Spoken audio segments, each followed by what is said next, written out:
پہل جو ہے وہ رینجرز اور فوج نے کی جب ان پہ سیدھی ربڑ کی گولیاں چلائیں. ٹھیک ہے, یہ ساری ان کی نا پلاننگ ہے. اب دیکھ لیں جو بھی اینکر پی ٹی آئی کے بارے میں بات کرتا ہے اس کو یہ پکڑ لیتے ہیں. عمران ریاض کو دیکھ لیں آج کتنے دن ہو گئے پکڑا ہوا, اس کو نہیں چھوڑے. پھر اویا مقبول جان ہے, اس کو پکڑا ہوا. لیکن آپ دیکھیں گے کہ یہ جو دوسرے اینکر ہیں جن میں غریدہ فاروقی ہے, جس میں حامد میر ہے جو ان کا بڑا ہے, اس کو تو کسی نے کبھی ہاتھ نہیں لگایا. کامران شاہد کا نام لے لیں آپ, اس کو نہیں کسی نے ہاتھ لگایا. ٹھیک ہے, اور ندیم ملک ہے وہ پروگرام کر رہا ہے کیونکہ وہ پی ٹی آئی کے حق میں نہیں ہے.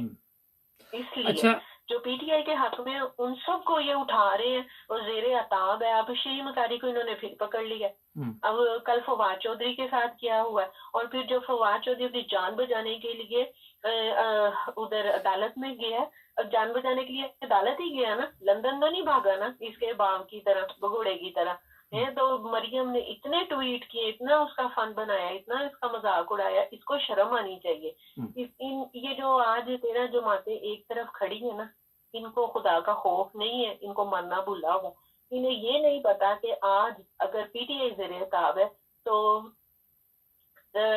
سورج نکلے گا اور دن چڑھے گا, تو یہ کالی رات ہٹے گی اور پہیا گھومے گا. اور یہ جو 13 جماعتیں ہیں نا, انشاءاللہ یہ زیر عتاب ایک نہ ایک دن ضرور آئیں گی. جیسے آج پی ٹی آئی کی شامت آئی ہوئی ہے نا, اسی طرح ان کی بھی شامت آئے گی. وقت ایک جیسا نہیں رہتا. یہ جو اداروں میں بیٹھے ہوئے نا لوگ, یہ میعاد اپنی پوری کر کے یہ تو چلے جائیں گے, لیکن پارٹیز یہیں پر ہی رہیں گی. اور شامت ہمیشہ پارٹیز کی آتی ہے. آج اگر پی ٹی آئی کا ٹائم ہے نا کہ اس کی شامت آئی ہے, تو کل دوسری جماعتوں کی بھی آ سکتی ہے. یہ ان کو بھولنا نہیں چاہیے. خدا کی لاٹھی بڑی بے آواز ہے. آج پاکستان میں لاہور میں 42 کے قریب ٹیمپریچر تھا سارا دن نا. لیکن اب جب یہ عمران خان کے گھر کا گھیراؤ کیا ہے انہوں نے, اور وہاں پر انہوں نے ڈیجیٹل میڈیا کو, دوسرے میڈیا کو اندر جانے دیا ہے, انہوں نے اجازت دی ہے کہ آئیں سب کے سامنے دیکھیں کہ کون سے دہشت گرد اندر ہے. واقعی دہشت گردوں کو اندر سے نکلنا چاہیے کیونکہ عمران خان کی جان کو خطرہ ہے. ٹھیک ہے, اگر دہشت گرد اندر چھپے ہوئے نا تو ان کو چاہیے کہ ان کو باہر نکال کے ان کو واقعی سزائے موت دیں, کیونکہ عمران خان کی جان کو خطرہ ہے ان سے. وہ کہاں چھپ کے بیٹھے ہوئے ہیں. تو ادھر اتنی آندھی اور طوفان آیا ہے نا, اتنی آندھی آئی ہے, ہوا چلی ہے کہ ان رینجرز کو اور وہ پولیس والوں کو کام کرنا مشکل ہو گیا. تو کہنے کا مطلب یہ ہے کہ اللہ تعالیٰ بھی تو دیکھ رہا ہے نا. اللہ تعالیٰ سویا تو نہیں ہوا نا, وہ تو سب کچھ دیکھتا ہے. تو انسان کو نا اپنی بھولنی نہیں چاہیے کہ ہم جو جتنا ظلم کر رہے ہیں نا, ہم اتنا ظلم کریں جتنا ہم سہ سکتے ہیں. اچھا, میں یہ پوچھنا چاہوں گا, یہ پروگرام میں جن لوگوں کے ساتھ بھی کرتا ہوں, یہ بڑا ان کا ہوتا ہے کہ جی اللہ تعالیٰ تو دیکھ رہا ہے. اللہ تعالیٰ تو 75 سال سے ہمارے ملک کو دیکھ رہا ہے, مگر ہمارا ملک ٹھیک نہیں ہوا. ہاں جی, کیونکہ اللہ پاک فرماتے ہیں کہ میں ان لوگوں کی حالت کبھی نہیں بدلتا جو اپنی حالت خود نہیں بدلتے. آپ ہیلا کریں گے تو وسیلہ لگے گا نا, منہ میں تو نہیں نا. اب ہم بیمار ہوتے ہیں تو کیا ہمیں خود بخود ہی آرام آ جاتا ہے؟ ڈاکٹر کے پاس جاتے ہیں, دوائی کھاتے ہیں. اب دوائی جو ہے ہم نے ہیلا کی ہے, اور وسیلہ یہ ہے کہ اللہ پاک نے اس دوائی میں شفا ڈال دی ہے. اب اس دوائی میں بذات خود وہ دوائی شفا نہیں ہے, شفا اللہ تعالیٰ کی طرف سے آئی ہے.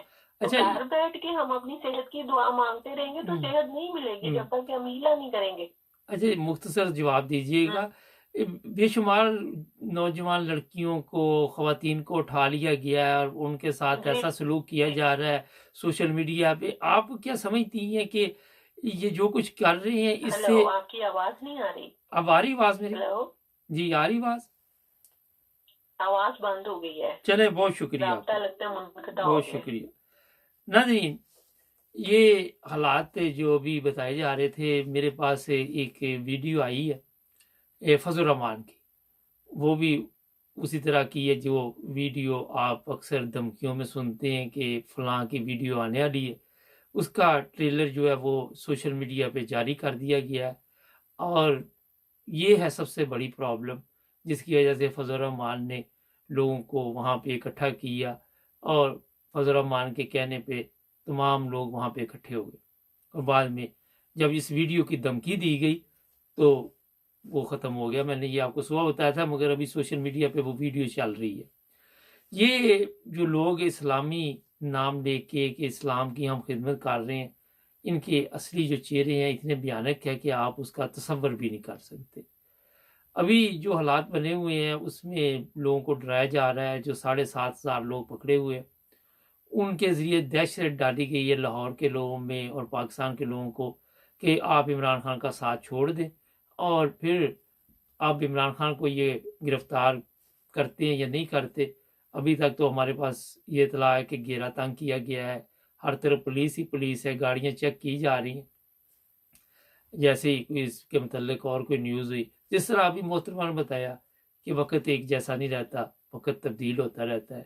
ہمیں آج تک کوئی ایسا رہنما نہیں ملا ہے جو مکمل سیاسی بصیرت رکھتا ہو، جس نے پاکستان کے متعلق کچھ کیا ہو۔